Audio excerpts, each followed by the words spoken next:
Welcome to the Lead Pedal Podcast with your host, Bruce Outridge, where he talks all things trucking. Now let's get rolling.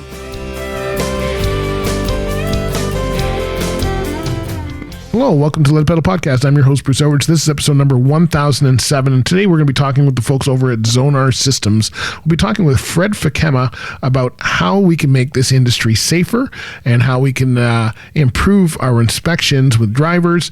No matter how experienced you are, this still seems to be an area that's lagging. So we're going to be talking with Fred to find out how we can make it better. So stay tuned and we'll be right back. Hey everybody, you've heard of Rosedale Transport. Well, you know, they've got tons of opportunities for you no matter what you want to do. You know what? It doesn't matter what terminal, because they have terminals all across North America, and they are looking for owner-operators, truck drivers, and other team members that might be of interest. The best way to find out all the information about Rosedale, the history of a 50-year company that's stable and rock solid in the industry, is to go to rosedalegroup.com. That's right, just go to rosedalegroup.com, and you can see all the opportunities. Look under the careers tab. You'll see what's available. You'll see they've got 800 employees, 2,500 happy clients, 15 offices, and 50 years of trust. And when you get there and you talk to them and you say, hey, you know what? I want to be part of your team. Make sure you tell them that you heard about it from the Lead Pedal Podcast. All right, rosedalegroup.com. Tell them we sent you. Bye.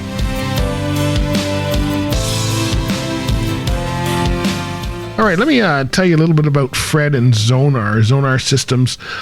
Fred is the Vice President of Safety and Compliance. He has a long and distinguished history in the industry.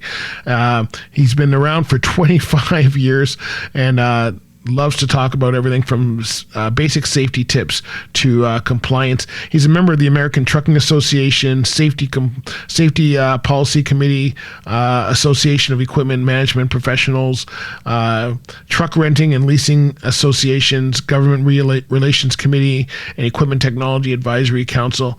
He's the chair of the 2022 ATA Law Enforcement Advisory Board, and he earned his master's degree in public administration from the University of Washington in 2021. Fred was named in 2021. Fred was named Gold Globally winner, Fred, in the Executive of the Year Automotive Transportation, Storage, and Logistics category of the 6th Annual 2021 American Best in Business Awards. So Zonar Systems handles a lot of things from technology standpoint as far as inspections and compliance and helping you manage your trucking fleet. And we're going to be talking to Fred today about how we can make things better and more efficient for everybody. So stay tuned, and when we come back, we'll be on the line with Fred Fakkema.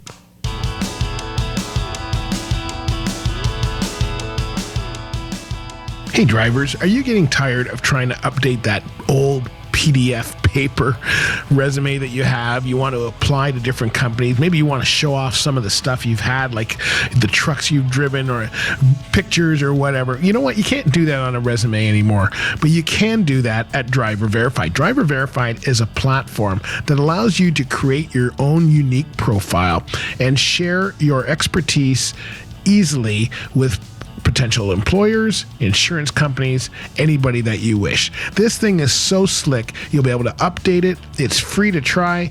And you know what? Now you've got something that can be updated. You don't have to go back and wonder, where did you put that paper copy? The cool thing is companies can get this as well. And you know what? One of the best ways to be find new employment and find things that are really cool for you is by a company searching you out as opposed to you searching out a company. So why not try Driver Verified today? All you got to do is go to driververified.com and give it a try. It's free to try. You can create a free profile and you can even get a free report. And by the way, if you were talking to the team over at Driver Verified, make sure you tell them that the Lead Pedal Podcast sent you. All right, everybody. Talk to you soon. See you on the road. All right, everybody on the line. I've got Fred Fakkema. Hopefully I didn't mess that up, from Zonar Systems. How are we doing today, Fred? I'm doing great. How are you? Thanks for having us. Thanks for joining us. You know, it's fun. Always interested. I mean, I looked at it. I go, okay, another piece of technology. I don't know if you go to my pet guy. I've had tons of technology, but you know, every time I go, it's another piece of technology, I usually find something different that maybe the other ones aren't doing. But before we get to Zonar Systems, I'd like to talk about you. We were talking a little bit off air. You were in law enforcement, and now you're with the ATA. Tell us your role today and how you kind of got there. Sure. Yeah.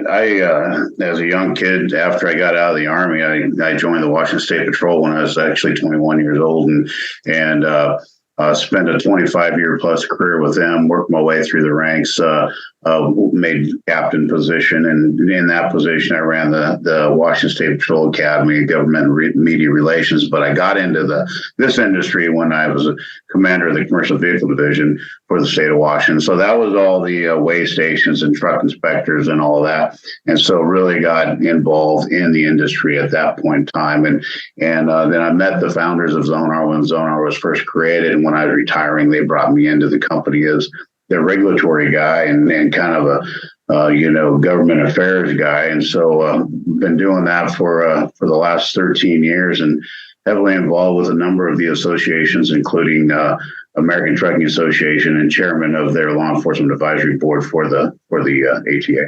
Oh, wow. So you know a thing or two about trucking.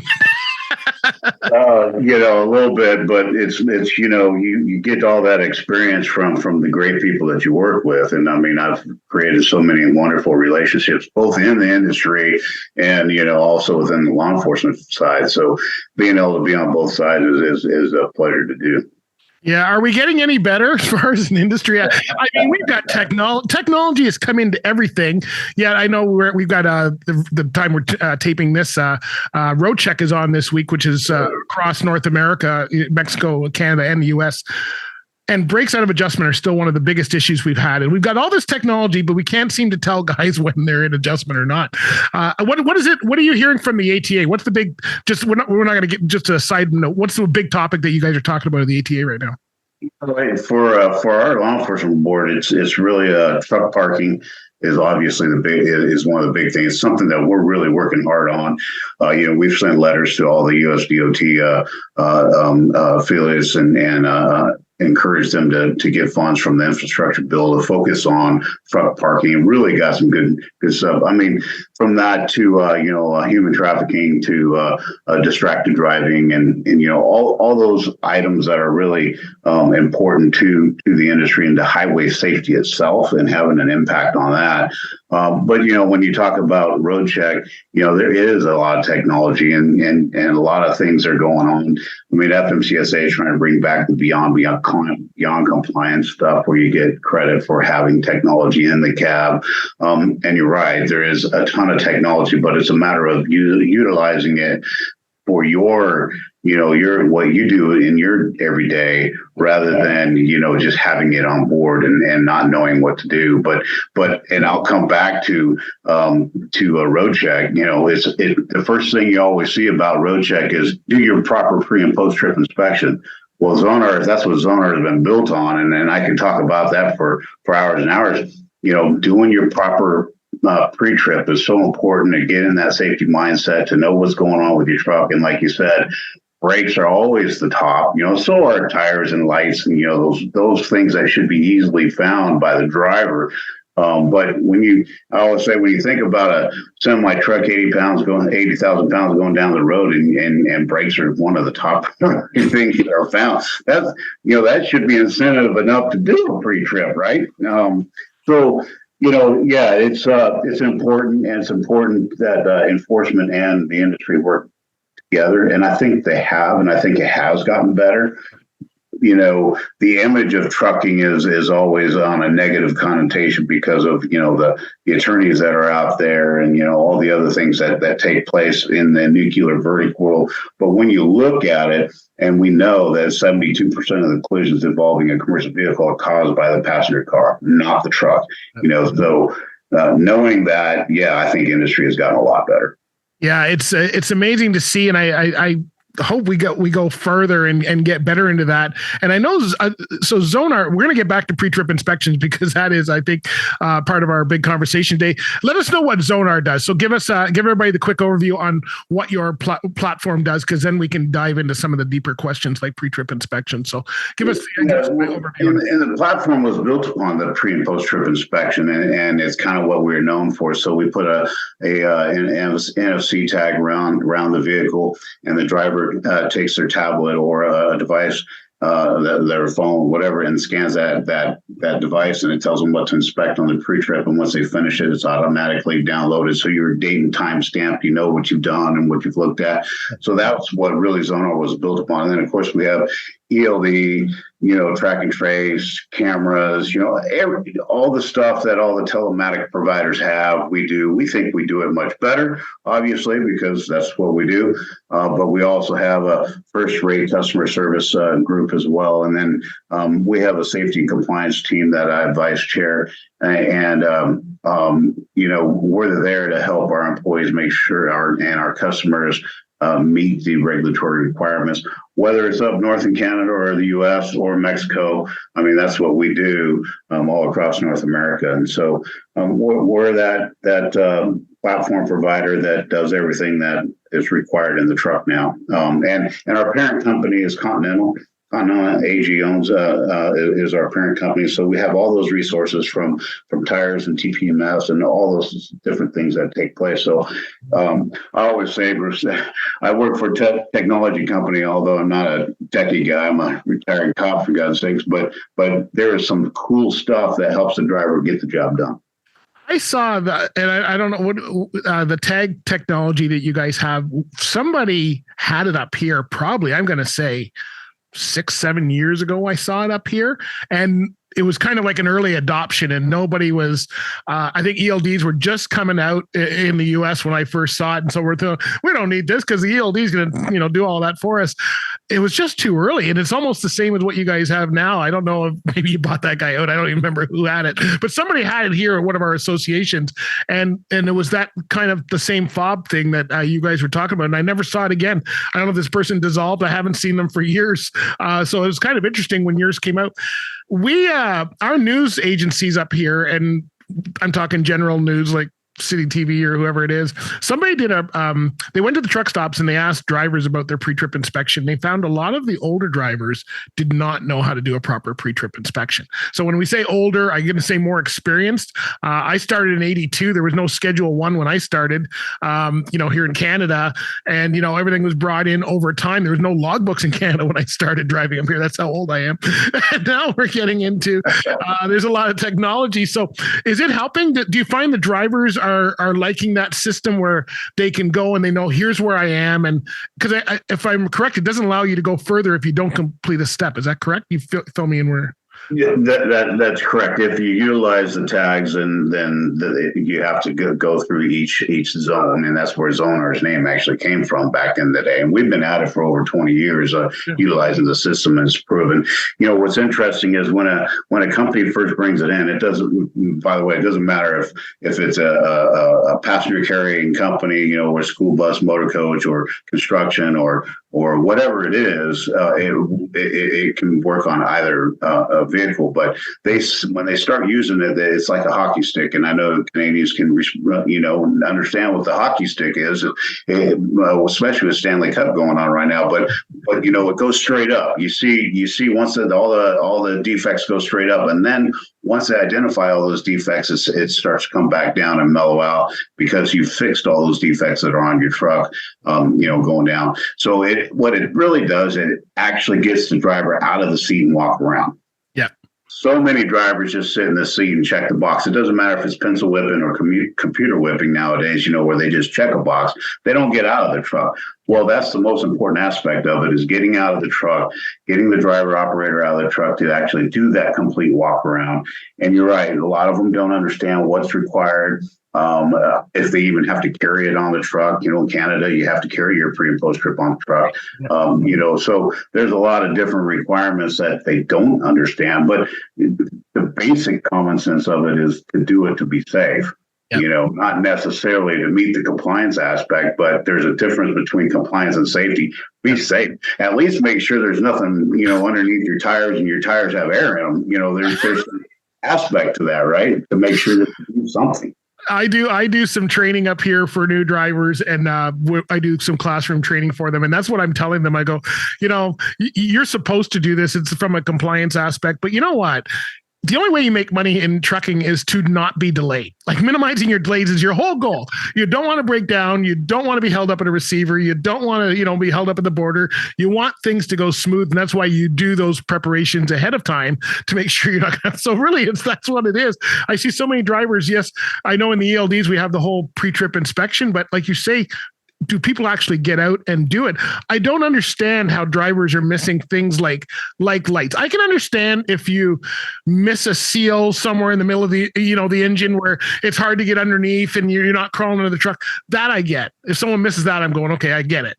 But stuff like wheels and lights and stuff that you could walk around and see just walking around should not be things that we're missing on a pre-trip inspection. Yeah, and on the other side of that, in the law enforcement world, that's the low-hanging fruit that the enforcement guys see, right? Is when the truck's going down the road or coming into the station or in the weigh station, they can see all that stuff and you haven't even addressed it. So now you're going to get into a deeper dive of an inspection. You went from a level 3 to a level 1, and now you're going to be even held up longer. So actually doing it in the beginning and being safe in the beginning really helps down the road. And that's why with road check, you see CVSA talk about do your proper pre-trip and post-trip before you start. It'll help, So during road check, well, if it helps during road check, it'll help all the time. Yeah. We've got a couple companies up here. In fact, I was just at one last week that do their own internal blitz as their drivers are leaving the yard.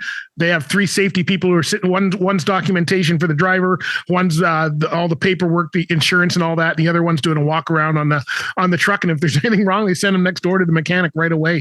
And they're doing that so they don't get pulled in this week. And they're telling their drivers, and even the good companies, sometimes things get missed, just in regular service, right? So absolutely. And we send an alert to that safety manager if a truck leaves the yard without a proper pre-trip. So so there's that aspect to it too. But it's even more important now with FMCSA in the states talking about changing the buckets for the compliance aspect of it and the scoring. Because they're going to make a driver inspection and a maintenance inspection for their safety scores and the SMS. So if the driver's not doing their pre-trips and doing it right, their scores are going to go up in CSA on the state side. And certainly, you have a lot of carriers operating in Canada that come into the U.S. And if you're not doing those pre-trips, that's going to impact your safety score here down the road too. And it affects driver employability and all of that too, because if the drivers are not doing it with one carrier, I don't know about in the States, but up here in Canada, all the recruiters know each other. They all pick up the phone. They say, "Hey, Bill, I got the same guy coming through my lot. What do you think?" That kind of thing. And you see them all talking to each other at events. So they all know each other. They kind of know the bad apples and the good apples, and everybody's trying to get the same one. Do you find with so Zonar has the inspection? You have some other parts of it though, and I think they kind of go. And I know I saw one like an Easy Pass where the bypass the scales. What else have you got with the Zonar system there? Because I know the inspection's the main part, but what else have you got? Yeah, well, we have the hours of service and electronic logbooks. We're certified up in Canada, and we also are self-certified in the U.S. But in the U.S. we also did a third-party certification just to show that our ELD was good. And then we have what we coach product, which is the camera aspect of it. So we do all the front-facing camera and actually help coach the driver so you can review incidents that may have taken place and try to help the driver with that aspect of it. But the power pressure systems for the trucks and trailers, we have all that. And then we have what we call ground traffic control, which is the back office. And so you have all those reports in Power BI, so you can look at all that data that is generated, because that's what it's about, is the data that you utilize and use that to your advantage for your operation. So you can actually, create a better reporting system and be more efficient by developing it for yourself through our GTC. What are the drivers thinking about all of this? Like, I see it good. And a lot of drivers only see their part. They don't see if you've ever worked in operations or management or supervisor or anything like that, there's another side to this that a lot of people don't see. So I've been a driver, but I've also been a supervisor and been the one that had to take those reports and go, hey boys, you're not doing this right. And you see a different part. You start seeing different things. What are the drivers seeing? Because we've put so much technology. I mean, a lot of drivers, the experienced ones, everybody's around that 55 years of age. They're starting to leave now. They're going, another regulation, another technology. I'm out of here. I'm going to go sit on the beach or something. They don't want to deal with it. And we're putting more and more and more. And I'm not saying it's bad. If you've ever, I'm sure you guys heard about the whole camera issue. We're still talking about that up here as far as inward facing cameras. Everybody's pretty well fine with the dash cam ones. But so what are you hearing from someone who's probably working with a lot of, are the drivers accepting this? Are they just going, this is the way it's going to work? Or are you finding some backlash and going, we know it's good, but that's just another thing I have to do. And I'm not making any money now. What do you?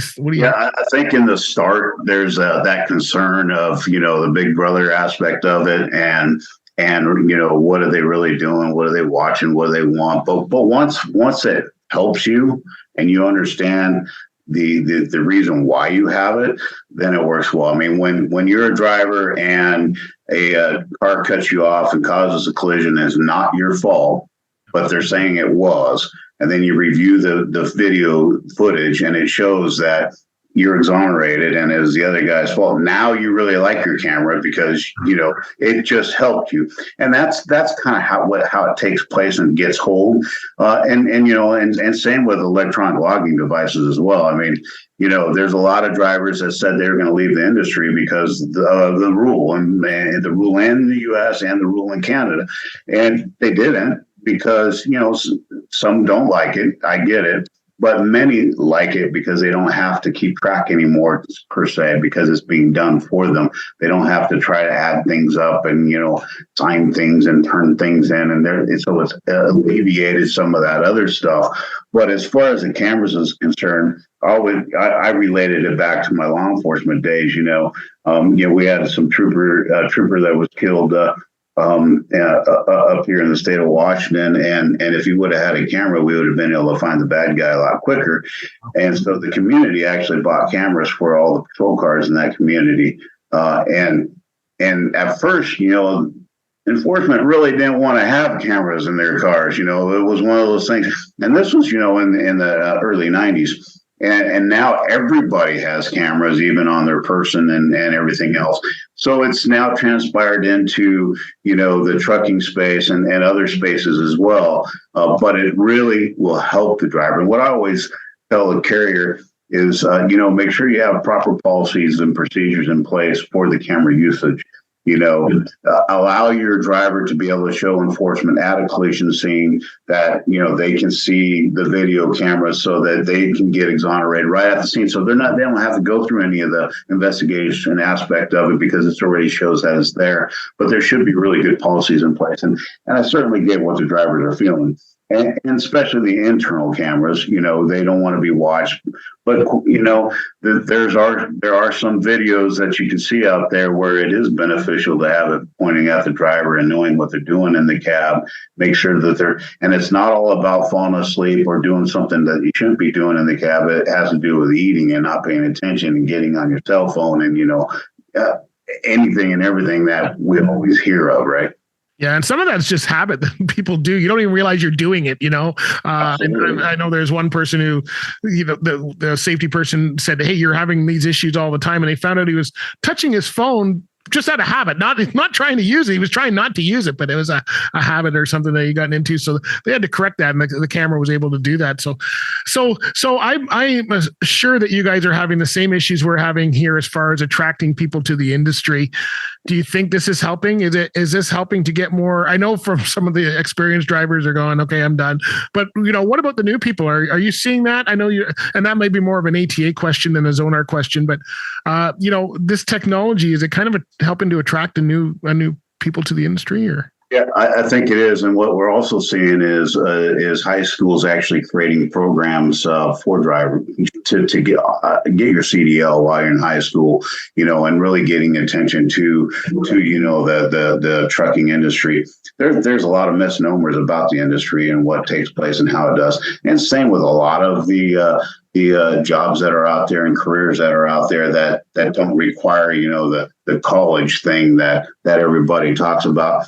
But and what a great job it is. I mean, and I think it's that aspect of it. And ATA does a good job with promoting that, especially with the military drivers as well. Those guys and gals that have driven in the military world, they can make that transition now and into the industry and use their experience to their advantage. And so there's a lot of that. But I think it really does start with the younger generation. Having that technology in cab, I think, really sells it as well. I mean, and you remember the old days. I mean, you had to do a lot of your maintenance work yourself. You had to know what the truck is. You had to know, how to shift the truck. Now it's all automatic. You don't even have to do that if you don't want to. So there's a lot of aspects that the new drivers don't have to do, and the technology really helps them with that.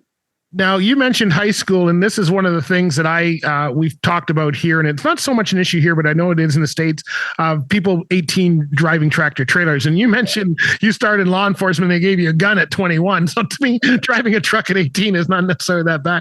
And I'm one of those 18-year-old drivers. I'm one of those drivers who left high school at 17, had my straight truck license for a couple of years.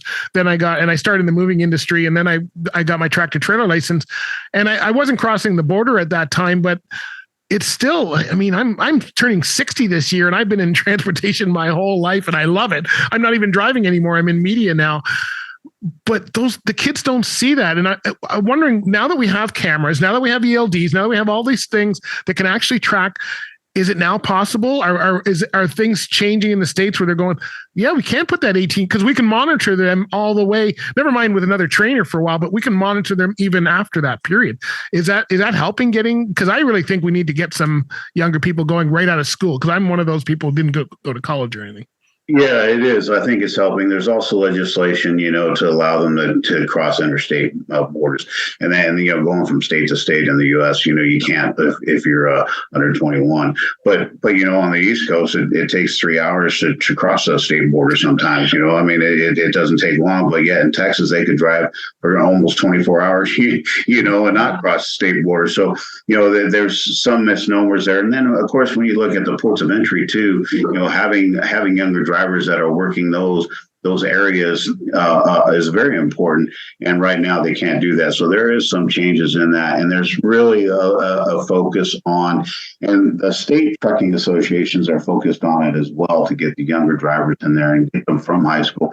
Back in my law enforcement days, we did the same thing, because we really had a hard time getting recruits, waiting till they're 21 to come into an industry when they're leaving school at 17, and you got that time period where they're not doing anything or getting into trouble or whatnot, and not having a place to go. So really focusing on that recruitment of the young, and I'm like you. I grew up on a farm. I drove truck and tractor for years before I even got into the industry. I went to community college before I went in the U.S. military, and that kind of taught me what I needed to do before I went into law enforcement.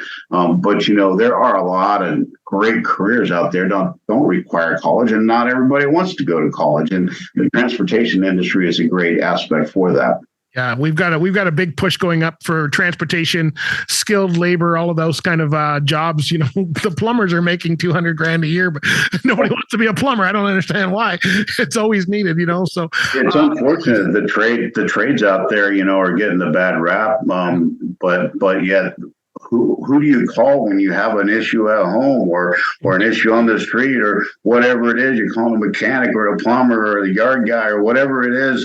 And those trades are very important, and they are making a great living, and it should be something that's looked at. And it's certainly something that the industry really needs to continue to push and focus on. And you do see ATA doing that as well. And I think Canadian Trucking Alliance does it too. CTA does a great job with it as well. Yeah, we're really pushing that up here, and we've got a lot with foreign workers coming in as well. But I think we need to start with the younger generation, and we tell them all the time how good this industry is. I mean, I'm first thing out there, but they don't always listen. So I think if we can start showing them younger people who are getting in and being successful and making $50,000 when you're 18 is great money, right? So so tell us where can we learn more about Zonar? Where should we go? It sounds like you've got a wealth of products and platforms and information that can be had from there. It sounds like it's already can go with whatever ELD people are using. So I'm assuming they don't have to buy a lot of new hardware. Where would you like people to go to get started and finding out more? Zonar.com, you can go there and you can even click on the safety compliance team and check us out and see what we do. But all of our products are listed there, easy to find. You can follow me at Compliance Zonar on Twitter, and find me on LinkedIn, whatever it is. I do a lot there to keep us afloat as well. So. And maybe, for the future, a new Zonar product might be, you guys get the YouTube logo that goes on the camera, because the people who are using this to start their own YouTube channel would save a whole step if you guys had the YouTube channel already on there. Maybe just thinking, you don't even have to pay me for that one. Just go ahead and use it. Do whatever you want. Might have to pay. Right on.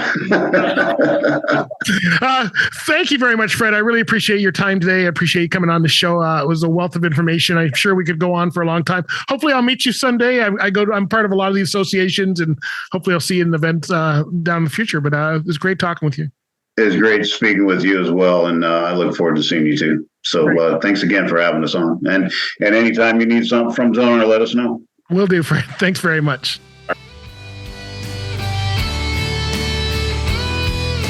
Hey folks, have you heard of CAT Transport? That's right, they are one of the leading carriers in Canada. They've been the best managed fleet for many years. They are a very large carrier that operates right across North America.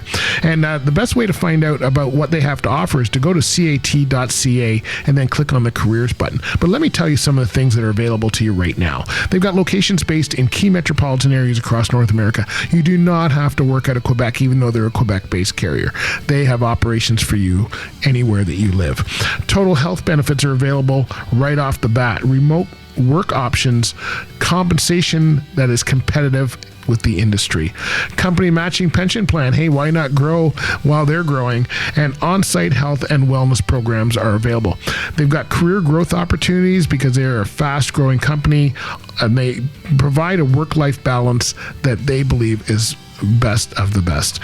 Skills development and training programs will keep you advancing in your career so that you can spend a long time with CAT. So check out CAT Transport at cat.ca and click on the careers button to find out all about it. And by the way, tell them that the Lead Pedal Podcast sent you.